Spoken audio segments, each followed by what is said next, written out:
So today we're going to be going over how to empower and recognize staff, and we have our lovely lead chair, Miss Julie Salgado, and our HR partner, Lela Dennis, and we're so excited to hear from you guys.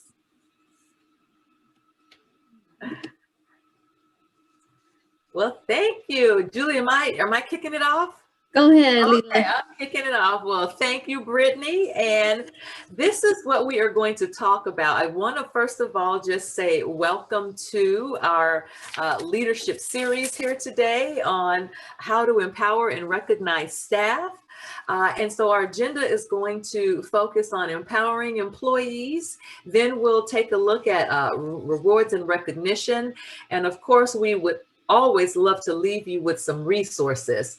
I'm going to request control from Miss Julie here to see if I can start. Okay, thank you, Julie. Okay, so let's go ahead and jump right into, I thought I had control. Okay, here we go. What we're going to talk about as far as empowering employees. So a business or a team, it really can only be as successful as the sum of its parts. So there are several companies with effective leaders, but they struggle with employee turnover as well as poor performance. Oh, that's okay.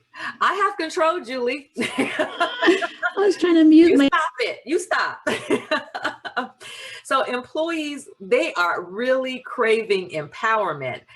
You need to empower employees to do their best work and make them an integral part of your department as well as the organization. So by doing so, we hope that you'll see improvements in disengagement and in turn boost performance. So before we look at 5 ways that we can empower employees, I'd like to hear from you with a chat or a whiteboard. So share with me now, what are you doing or how do you empower employees? So you can either use your annotated feature, which is at the top of your screen, and you should have access to annotate, or you can just chat in your response in the chat panel. There we go. Charlene is getting up there. Okay, good, good, good. And Julie, you may have to go in and take off the tags for the annotation. Okay, words of gratitude, delegation, and then we have challenge and allow them to do things their own way. Okay, give feedback and encouragement. Make them part of the conversation. Good, good, good. Make sure I didn't miss anything up here. Okay, ask them for their opinion before you make a decision in the department. Right, yeah, we got to have that collaboration. Always back them up. You're right, have their back. Okay, what else do we have? Ask open-ended questions. Okay, those are all good ways that we are thinking about or that we actually do empower our employees. So that's good. Okay, any others real quick? Okay, publicly give them kudos when they contribute to a project. Yeah, because that lets them know that that empowerment is still there. Okay, good. Thank you. Thank you. Well, you know, as you've said, we do want to empower our employees so that they won't feel disengaged or disconnected. So let's go ahead and do a poll. Oh, and Julie, I think you have to clear. Oh no, I can clear that.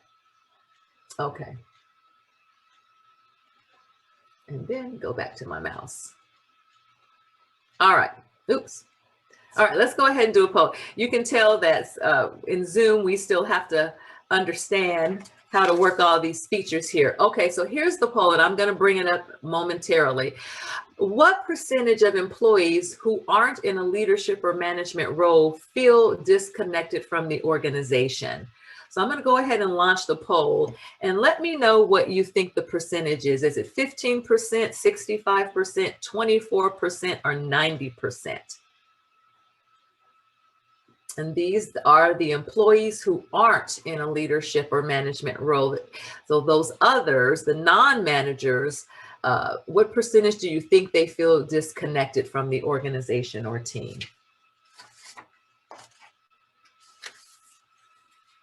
All right, we'll give it a few more seconds here.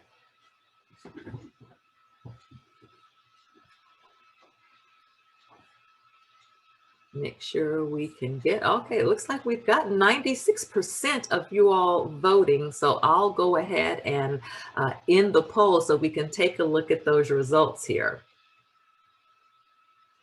All right. Okay, so we have, oh gosh, 20 of you say 65%. One says 15. We have 3 that say 24 and 2 that say 90. Well, according to one Gallup poll, 24% of employees who aren't in a leadership or management role feel disconnected from the company or team. So what this is telling us is, while 24% is what Gallup is saying, it seems like we're feeling it could be more. Because if we're saying 64%, that's a lot. So that's saying that there's a lot of folks out there that are feeling disengaged. So by us being on the call today, it's letting us get some insights as to how we can minimize that percentage so that we can have more engagement. So this is where empowerment comes into play. So let's go ahead and take a look at the first way we can empower our employees. The screen just goes so quick here. All right. Okay. So looking at this, we want to be able to challenge our employees. Go back, Julie. Okay, we want to be able to challenge our employees. So how can we do this? Well, some of the ways we can do this is setting goals. To avoid employees becoming bored or stagnant with their duties or roles, SMART goals. We can have them set SMART goals. Now, this helps push them past their comfort zone and realize their potential. The goal is to set the bar high, but not too high. So goals should be attainable, which is the A in SMART goals, yet still challenging. So that's why it's very important for us to set SMART goals. Now, setting goals that empower your employees, what we want to do is keep these 7 tips in mind. And all of these tips will allow you to use goals as a way to empower your employees. So we want to make sure that we're aligning goals with the company. So we're telling that story in order for our employees to really understand how they fit in to the big picture and how they can be empowered to continue to fit into that your team goals as well as your department goals, and then the organization goals. Allow employees to identify their own specific job goals. So what goals do they have for themselves? Keep the goals attainable, and keep the goals between employees consistent. So don't make the goals so way out there that they're not in alignment or on the same page with the goals that you've set for the department. Reward them once they achieve those goals, and you'll hear some ways of how we can recognize and reward them, and then work closely with those who miss the mark. So it's not to micromanage or to just stay on them constantly. It's just about collaborating and making sure that they understand how they miss the mark and how they can not miss it moving forward. So they'll just need a little guidance along the way. Now, another way we can empower our employees is to define opportunities for upward mobility. And when we think about upward mobility, no employee wants to really be stuck in a dead-end position. I know I don't, and I'm sure you don't either. So if your staff feels that there's no opportunity to advance in a department or org unit, they'll seek opportunities to do so elsewhere. We've got to be transparent and communicative about how staff members can not only earn money, but take on a bigger role or advance in a leadership position. Even in the best case scenario, where managers are holding regular performance reviews with employees often don't understand how to move either horizontally or vertically in an organization.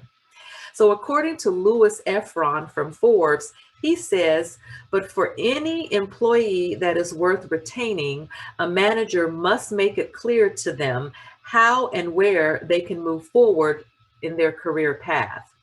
Make sure you're having those conversations with your staff about even my UC career and encourage them to visit that from time to time.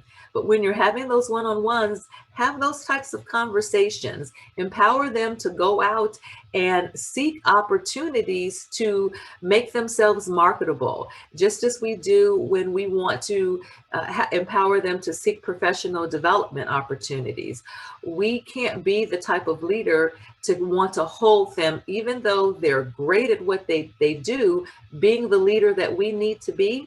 We want to encourage them to seek opportunities that's going to better their professional life and professional career development. In many cases, there may not be a clear trajectory for an employee within a company. So in this case, we have to uncover the employee's strengths, desires, and interests to see how they can take a larger role within the organization. When they know there's room for growth, they're empowered to get to the next level. So communication is key, and make sure you're having that open dialogue. So here's here's way 3, which is encourage open communication. So when we encourage open communication, how can we do that? Do we have an open door policy in our office and where we are, even in Zoom land? Do we utilize Zoom chat and just say, Zoom or ping me whenever you can, or if you see that I'm available, don't hesitate to reach out to me. Do your staff members know that they can talk to you or other managers when they have questions, ideas, or concerns? So we have to keep that in mind. It's important that your staff members feel their input matters instead of dividing the line between management and lower level managers. When employees feel that they can communicate freely with their leaders and each other, they're more likely to feel valued, satisfied, and motivated at work. According to some experts at the Office Club, finding a boss who eagerly listens to questions or concerns is harder than you think. So make your leadership style stand out with effective communication. What this means is you've got to be able to provide that psychological safe environment, which is a course for another day, but making sure that you keeping the environment psychologically safe so that they do feel empowered to have conversations with you. To encourage open communication, give employees the opportunity to share feedback on big company-wide projects or initiatives that they're working on. And don't forget to include all teams whenever possible and use those monthly meetings to remind employees about where they fit in within the greater scheme of things. When they see how their work is impacting or having an impact, then they're empowered to do more. Now, I know this takes a lot of effort, and even the most dedicated employees, they can get burnt out, especially if he or she doesn't have time away to have a woo-saw moment or even relax. So this brings us to way 4, which is promote vacation and work-life balance, which is key. We really want to make sure that we do that. Keep in mind that happy employees are both career-oriented and dedicated to their life outside of the office. When you let them have time for the things that are important to them, they'll have more focus and energy during the time they spend at work. Even though we are in this remote environment, we still need to keep that in mind. We as leaders tend to get comfortable with even working harder or working longer hours because we're remote. We don't have to consider driving to the office or, taking that time away. So we're pretty much just sitting in our homes or wherever we're choosing our remote location to be, and we're not allowing even ourselves to take a break. So we have to keep that in mind. Just as much as we want work-life balance, we have to afford that opportunity to our employees. Your employees will actually be more productive and better at their jobs if they're well rested and rejuvenated. Now, you don't have to mandate full weeks of vacation or time off, but you should foster an environment where a long weekend, a 4-day weekend, is not only tolerated, but actively supported, especially when you have those employees that have buku hours, and we get that message that says your employee can't accrue any more hours until they take it. We've got to say, take some 4-day weekends, or take a Wednesday off or a midday, but just to give them time to relax. Even though, if we have those high performers, they're still going to think about work, but we do have to allow them time off. If not, what we can do as leaders, we can just say, give me your vacation time. Can we do that? Because I'd love to have them just forward all those vacation times to me. But we do really want to make sure we encourage. When we're sympathetic to their needs and circumstances, they'll be more willing to work hard. So show appreciation to employees and in turn, empower them to do the same. Empower employees to work harder, and in turn, you will see improvements across the entire department, organization, including retention. So it's really a win-win for everyone. Now, while employees should be intrinsically motivated to do a good job, there still needs to be an aspect of humanity involved in the workplace. So here's where we come into way number 5. What we want to do is make sure that employees are getting the frequent feedback and praise that they need. They want to know that their efforts are appreciated and that they're noticed. And so the hard work isn't going unnoticed. So if you can, chat in the chat panel, what are some ways that you currently recognize your employees for a job well done? What are you currently doing? Especially during this time of remote work.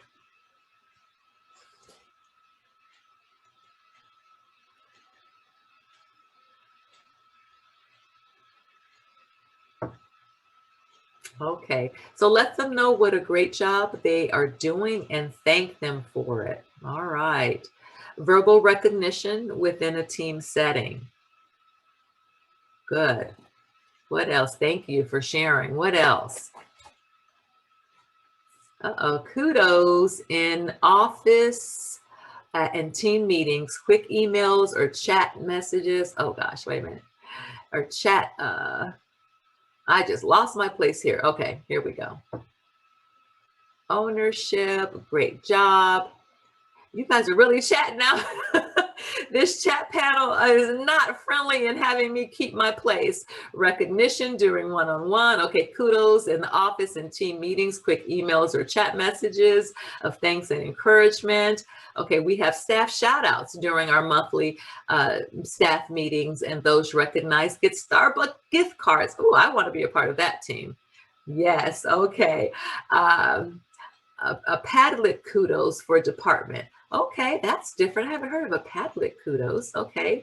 Thanking them for all their hard work. Mentions during meetings. Good. Sending care packages. Awesome.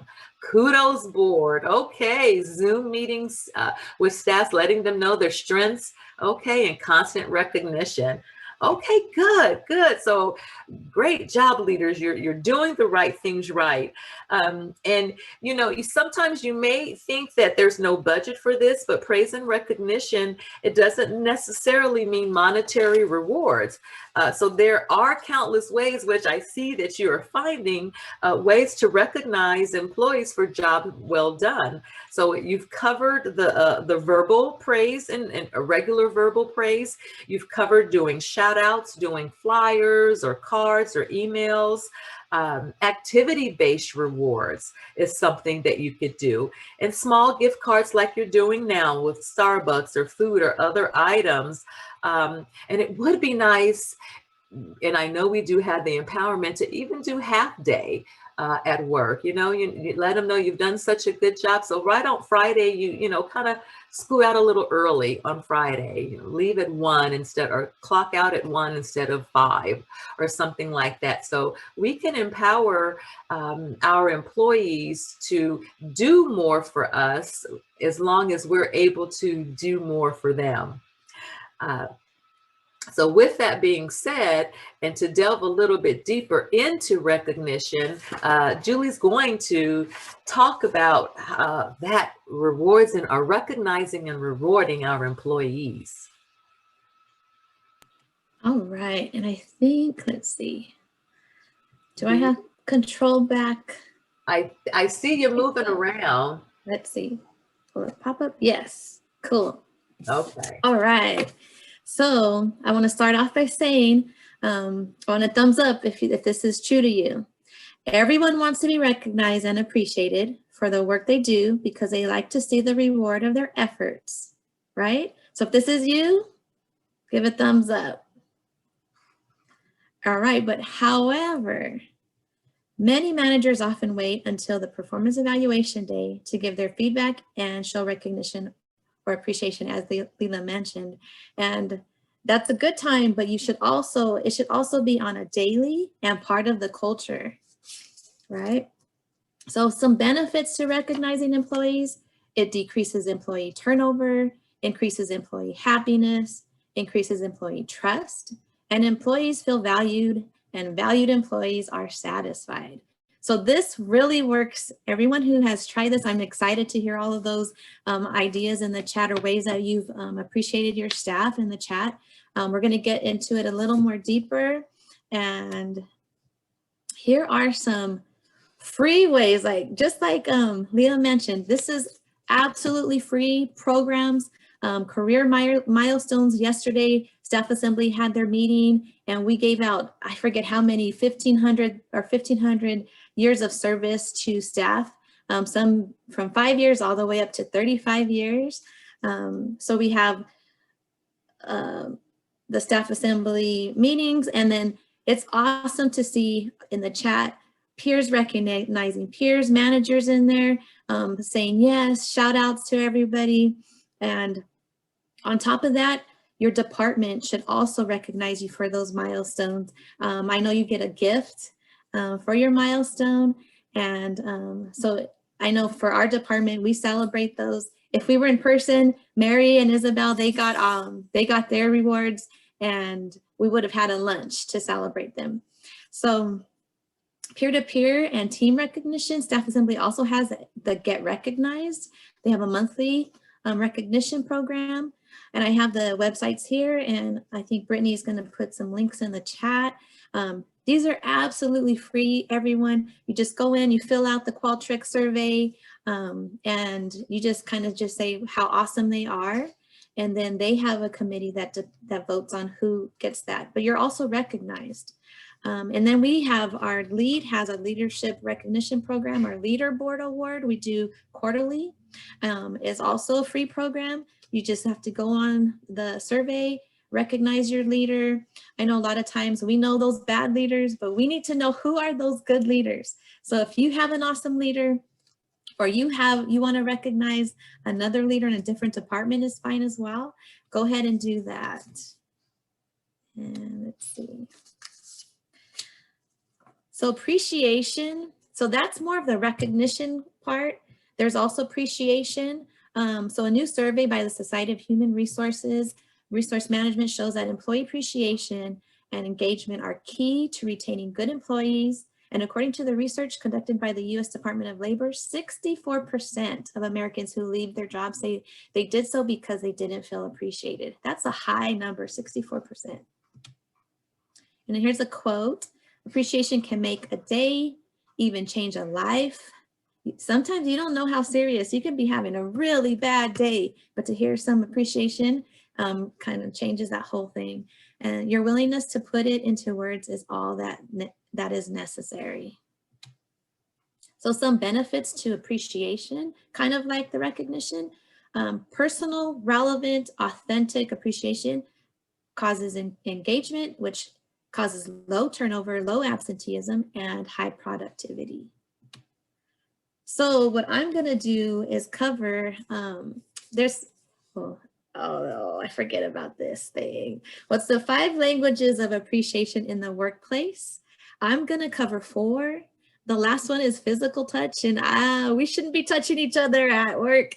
A handshake, a high five is fine, but yeah, so I'm gonna cover 4 of those. So the first one, words of affirmation. The language I use as words of affirmation is to communicate a positive message to another person. So a personal one-on-one with your staff, with a coworker, supervisor, is to really get that message, and you can't do anything else while you're talking to them doing that. You can't, let me find, where am I at? Here we go. So like, for example, if I'm sitting with Lela, I can say, Lela, I just want to let you know I appreciate your hard work and commitment to getting the job done right. You want to make it personal. You don't want to just say, thank you, Lela. You want to be specific when you're doing this. And then praise in front of others. And this is not the big public affirmation. This is just in front of, for example, I can say, Brittany in front of our supervisor, Paul. I can say, Paul, you know what? Brittany has been killing it with Writers Week. She's been doing an awesome job. So that to her is something like, she's like, okay, Julie knows I'm doing an awesome job. Paul knows I'm doing an awesome job. So sometimes people like the words of affirmation. If that's their language, they like praise in front of others. Written affirmation, a thank you card, as Lela mentioned, keep a box, where's my background? Keep a box of thank you cards in your desk. Marshall's, Ross, Burlington, all those kind of stores have a section of just stationery cards. So you can buy yourself a box of thank you cards, buy a box that has some birthday cards in there, some anniversary cards in there, condolences if someone's lost a loved one, send a card to them. So that's written affirmation. I know when I moved from one department to another, and I noticed that the housekeeper, she kept everything so clean. Everything was vacuumed, wiped down, trash thrown out. And I wrote her a thank you card. I left it on my desk so she would see it in the morning. And she came back to me and said, in the 10 years I've been working here, I've never received a thank you card. And she was like, thank you so much. It meant a lot to her. And then public affirmation. I know a lot of people are afraid of this. They hate to be in front of a big crowd, even like the at this general meeting, the 5-year, 10-year, 15 years, they just get so nervous because they're going to be in front of a big crowd. But there are those who love it. They love public affirmation. That's their love language. They like the spotlight. They like to be in front of a large group. So the way you miss the mark with this, though, it can't be fake. It has to be genuine. It must be sincere and in the context of a positive and healthy relationship. If you are not good with someone and you're trying to give them a thank you card, it's not going to mean a lot. You have to make sure you're in a positive and healthy relationship. So the next one is quality time. And quality time, this one is different from words of affirmation. This time you're giving your time, your focused attention. As I mentioned earlier, you're not trying to answer a text or answer an email. You're focused right on them. because they are there to, you're giving your undivided attention, and they're there to talk to you, make eye contact with them. And then quality conversation. So this is creating a safe space environment where you can share accomplishments, frustrations, and suggestions. And this is a time when you're not going to be dismissed. You're not going to be, well, yeah, that's a dumb idea or anything like that. And then also shared experiences. Like I know in our Chaz, our dean, our previous dean, she had invited us all to a basketball game. So we all went and shared that experience together. I know that means a lot to a lot of people, to get outside of work time, go spend some time with each other. A lot of times Brittany sets up coffee. We have coffee breaks on Zoom. So that's awesome. And then missing the mark with this one is you don't want to analyze the problems or anything that they're talking to you about. That minimizes the relationship. You want to listen to understand. And then acts of service. I think this is probably my words of affirmation, and acts of service are my love language, or my, sorry, not love language, my appreciation language. And when others reach out to help, they feel appreciated. But you want to ask before you help. So you don't just dive into it. If you see someone's office is a disaster, you don't just go and start cleaning up their desk or start filing away things. You want to ask them before you help. And then you don't assume that you know what they need. Let them tell you what you need. And then if you're going to help, do it their way. This is not the time to be like, I know a better way. Let's try this. And that's not the time to do that. Do it their way. It'll help them get things done. Like this gentleman, she's bringing him a coffee, and he's probably going to say, hey, do you mind answering some of these calls so I can get this project done? So make sure that you're helping them, asking them, and doing it their way. And then also what's very important is to complete what you start. If you ask to help them and they tell you what they need and you start it but don't finish it, or you never told them, oh, I only have an hour on Friday to help, you have to at least let them know this is how much time you have to help them. And then it means a lot to them for you to complete it, or at least to let them know you're going to start it and that you don't have more than an hour or two. And then missing the mark on this is doing what you think needs to be done. Tangible gifts. So giving the right gift can send a powerful message of thanks and appreciation and encouragement. But you have to really make sure this is truly their language. And to be honest, reading this book, it's only 6% of 100,000 employees that were surveyed, only 6% of them said that this is their primary language.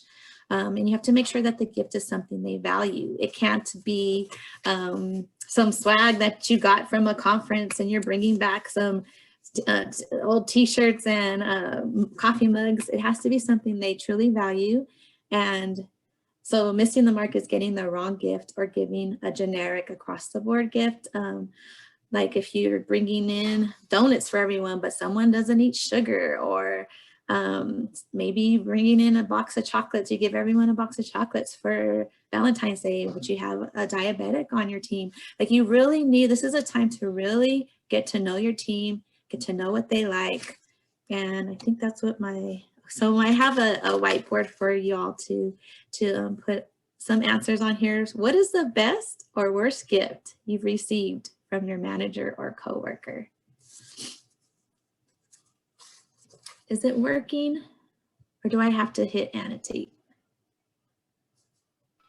Oh, there we go. Yeah, and yeah. Sorry, you guys, I don't know how to take your names off here. So you can go under view options, Julie, and there should be something in there that says remove names from annotation. View your panelists up there. More. Disable annotation. No, hide names of annotation. There we go. Okay, now you're safe. It takes a village. Yes.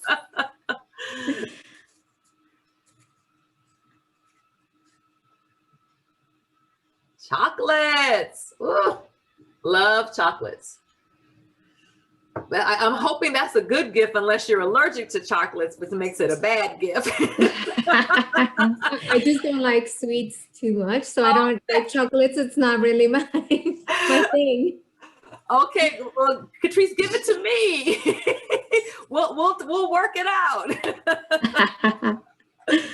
Oh. Okay, so the best notes of appreciation, gift cards, Starbucks. Oh, a bottle of wine, right? That's And always nice. That care package one is really cool. Like, yeah, that's cool. Our boss, right at the start of COVID, his wife made us some masks, like personalized some masks for us. That was really cool. Oh, yeah. I do have to say the bottle of wine. I don't know if that was the best or the worst gift. For me, it would be the best gift because I love wine. You may be like, well, wine, I don't even drink. And you're getting this bottle of wine.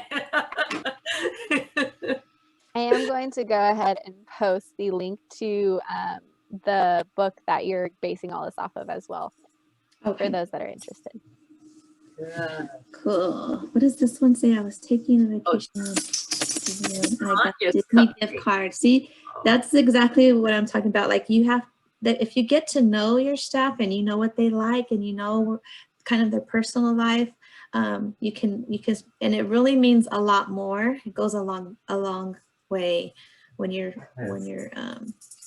truly thinking about them. So let me go ahead and let's see, clear all drawings. Okay, let me go on. Oops, my pencil's still on. Yeah, go back to your mouse. Click on your mouse. There we go. Yeah. So let's see. And so even in our remote setting that we're in, you can still send emails and texts. You can do Zoom coffee breaks. You can send a DoorDash, snail mail, thank you cards, birthday cards, condolences, handmade items, or the gift box. So it is a win-win. You can observe what they request, listen to their complaints, and explore how they are encouraged. If you really don't know what their language is, just ask them. Me and Lela were talking about this. It's not hard just to ask, hey, how do you like to be appreciated? What do you think your language is? And they'll tell you what it is. And I think I have, so here, here's another quote. Tell me and I forget, teach me and I may remember, but involve me and I learn, from Benjamin Franklin. And then, do we have any questions? And I went through that pretty quick. And we are going to raffle off this book if you haven't read it already. I know I've read it a few years ago. And then we also are going to raffle off a book that Lela likes, The 12 Absolutes of Leadership. But do we have any questions, or do we have anyone that maybe does appreciate their staff in a certain way and you're getting positive results, or maybe a staff member who has been appreciated by their manager or coworker? And I can't see hand raises or anything like that, I think. I don't know, Brittany, can you handle that part? Yeah, I'm looking right now. If anybody has any questions, feel free to raise your hand, write it in the chat. You're more than welcome to unmute yourself as well if you feel so inclined.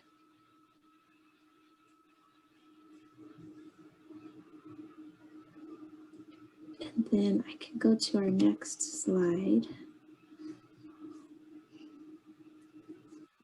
Since I'm not seeing any questions, I'm going to go ahead and just do a quick plug. So I don't know how many of you have heard about it. I know it was mentioned in the staff assembly general meeting that was yesterday, but we do have a UCR staff conference coming up that's co-sponsored by Lead, HR, and Staff Assembly. Go ahead and save those dates. It's March 23rd and 24th. As soon as we get everything set up on our end, we'll have a registration link. to send out to everybody. So just keep that in mind, keep it on your calendars. We're going to be having 2 keynote speakers, John Ullman and Craig Thompson, and we're so excited to have them. So keep that in mind. Also, another fun thing that we are a part of is the Highlander Mentor Connection program that is going on. It's co-sponsored by LEAD, HR, AMP, and Staff Assembly. So if you're looking to be a mentor or be a mentee, or even if you know somebody who would be a great mentor, you can sign up by February 19th, or you can nominate someone by then. The program will begin in spring quarter. I'm going to go ahead and put all of the links in the chat if you want to go ahead and sign up or nominate someone. Let me just do that right now. And this formal mentorship has been needed for quite a while on our campus, and we finally got it together. We did a pilot program that was successful. So please sign up. We are going to match people, so make sure to fill out your application as detailed as possible so we can make the best match. And then, yeah, we're super excited. Yeah, I was a part of the pilot program, and it was absolutely amazing. And the person I was paired with, we're even still meeting now after the pilot. So it's a fantastic program. Awesome. And I'm looking at this chat, so I want to thank Kelly for sharing the example of the Padlet. I'm going to see how we could utilize that in HR, and also from the School of Medicine sharing what you all do about having that, or the program that you have, allowing space for those to share their innovative ideas. So Kelly, thanks for that as well. And then Chaz, let's see, what is this? Chaz, I think, has something that they do as well. So it looks like you all have a lot of those, recognizing efforts out there, which is awesome. We have another slide. There we go. And I think close to the end of our thing, we have our leadership series next month. We did decide to do one next month, even though we do have the conference going on. So that is going to be on March 9th from 1:30 to 2:15. So it's a little bit later than our normal time, but we're going to be working with Gardner, and we're so excited to be partnering with them. And they're going to be sharing designing a best-in-class skills strategy. I know, Julie, you worked with them, so you may be able to give a little bit more information. Yes, so I spoke with Gardner. They have this session, and it's for those who have been managers or supervisors for a while now and need to brush up on some skills. I know times have changed. Now you might be supervising the next generation of staff. So this is just a way to know what skills do I have that I need to brush up on? What are some that I don't have that I need? So that's what this presentation is going to be about. Yeah, and hopefully you all know that each one of us has a subscription or membership to Gardner. So please be sure that you're taking advantage of it. And with this, Keegan, who is one of our relationship managers with Gardner, hopefully he'll share with you how to make sure that you're utilizing Gardner to the best of your ability when it comes to attending master classes and webinars. And some of those programs you can receive credit or education credits for, so keep that in mind. But that is a good resource that we want to make sure that you all take advantage of. And we are getting ready to plan out our next year's leadership series. We're pretty good for this year, but if you have any ideas or anything you want us to find a presenter on and use this leadership series for those classes, let us know. Email me, Brittany, anyone on our board, Lela, and we will make sure to find someone and get that as a series subject. Yes, absolutely. And one more remark on this series for March. We are going to be running this a little bit different than the typical Zoom. It's not going to be on my Zoom, it'll be on something else. So we're going to be doing registration on a different platform, but you'll be getting that link as soon as it's set up.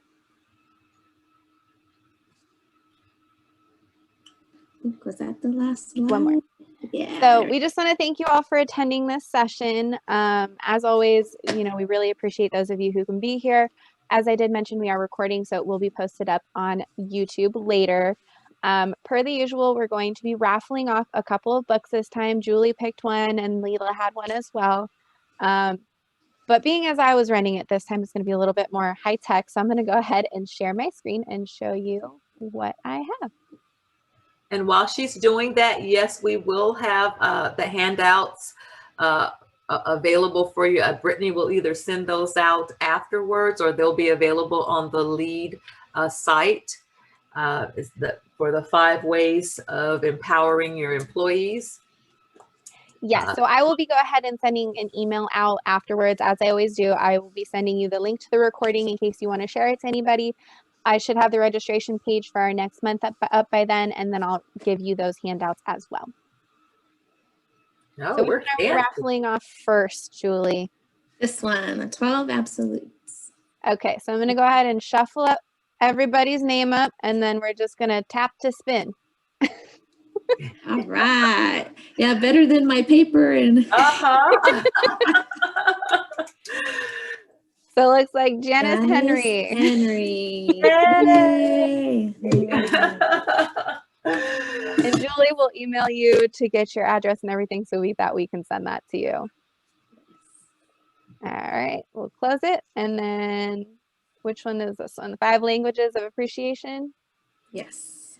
And we just click to spin again.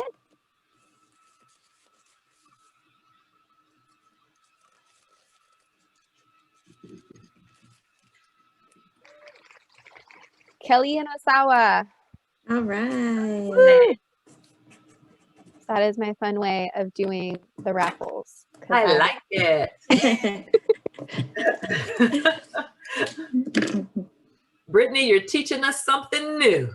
Yeah. I actually found it from one of my friends on Instagram. She did a raffle for photography and she used it. And I was like, what did you use? Because I need it. Wow. You see how Instagram, us, the social media. Okay, that's awesome. And then I see that Leslie asked for the slides. Did you already mention that already? Yes. So I typically always give the slides, any resources, and any links afterwards. I just email them out to everybody because I have everybody's email from the registration. Cool. All right. So I think that's it. Anything Thank you else? again, everybody. If there's any questions or anything, feel free to ask them now before we head out. Right. Have a wonderful rest of the day and week.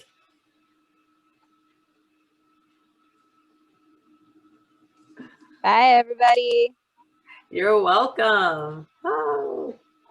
And thank you, Lela and Julie, by the way. This was a great session. Our pleasure.